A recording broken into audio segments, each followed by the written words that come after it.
Hi everybody, welcome back to Miss Bunny's Quiet Corner. I have another real fun book for you today. It's called The School Play by Rosemary Wells.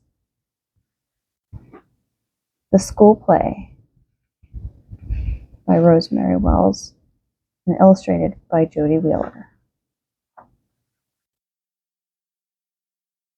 Good morning, boys and girls, said Mrs. Jenkins. Good morning, Mrs. Jenkins, said everyone.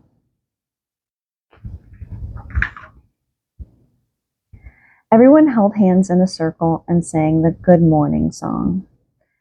Good morning on my left, good morning on my right. May our day be filled with play until the stars come out at night. Today, boys and girls, said Mrs. Jenkins, we will choose the roles for our class play. I want to be queen, said Doris. We're going to be Frankenstein, said the Franks.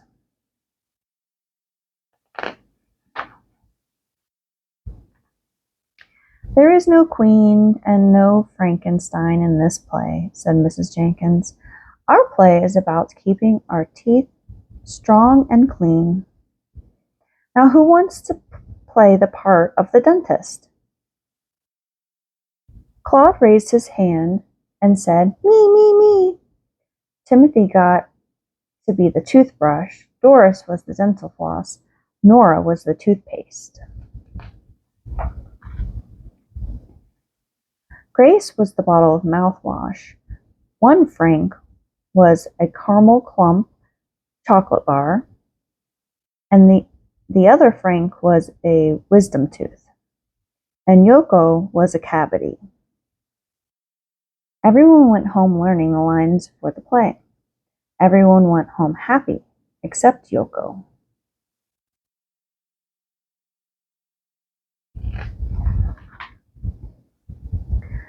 Yoko played her violin, but the music sounded so sad that her mother asked, What's the matter, my little cherry blossom? I'm the only cavity in the school play, said Yoko. Surely the cavity does something interesting, said Yoko's mother. No, said Yoko. The cavity just sits there.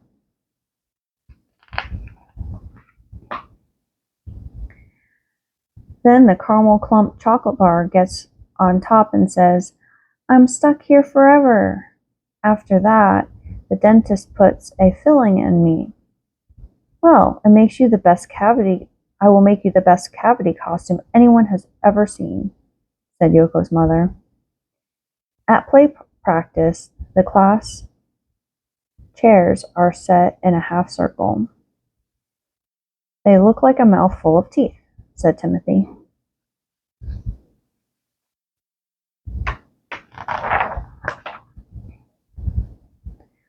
Yoko asked Nora if she would like to trade being the toothpaste for being a cavity. No, said Nora, I don't want to be an old cavity. The cavity doesn't say a word. Claude wouldn't trade either. Neither would Doris or Grace or anyone else. No one wanted to be the cavity.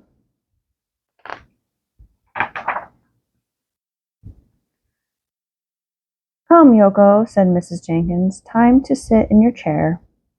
Claude, are you ready to put in the filling? I'm ready, said Claude. What do you have behind your back, Claude? Asked Mrs. Jenkins. It's my father's drill, said Claude. It makes a perfect noise.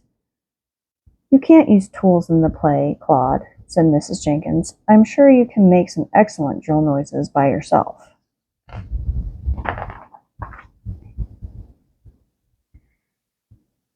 It's no fun to be the dentist if I can't use my drill, said Claude. If we use our imaginations, we can all be happy with our parts in the play, said Mrs. Jenkins. Every morning, Mrs. Jenkins called a play practice. Every morning, Claude complained. I don't want to make buzzing noises.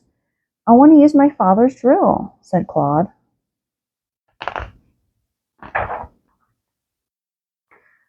Thursday afternoon, on the school bus, Timothy said, "You look unhappy, Yoko." "I don't like being an old cavity," said Yoko. "Who would?" said Timothy. "What's in the suitcase?" Timothy asked.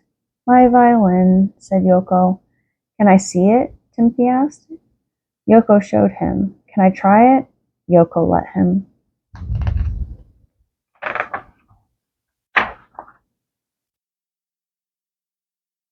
But she had to put her hands over her ears.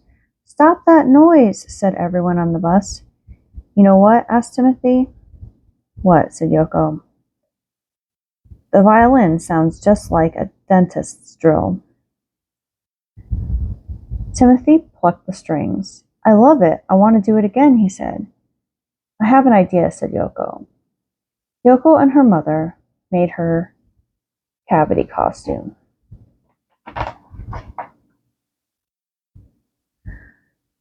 Yoko painted a box black. Yoko's mother made a white tooth top. On Friday morning, all the mamas and daddies came to the school and sat in their seats.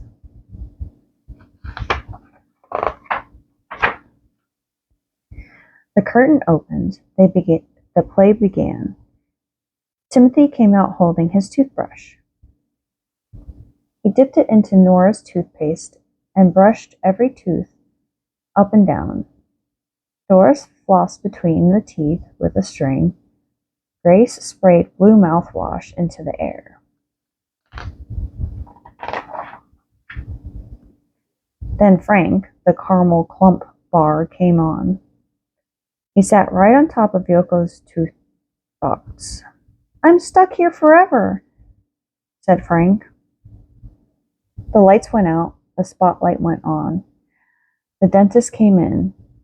Claude pulled Caramel Frank from the tooth with his dental cleaning tool.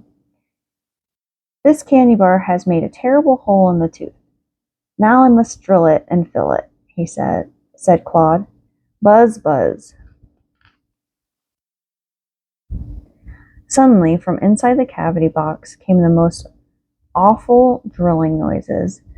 Zin, zin, zzz, zzz. Ooh, zzz.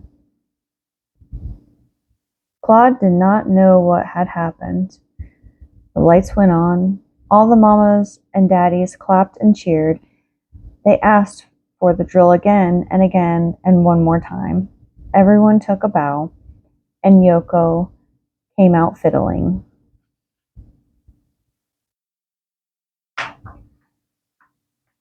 The end. I hope you enjoyed this book as much as I did. Give it a like if you did. Don't forget to subscribe and ring the little bell. That way you always know when there's a new book. Bye-bye.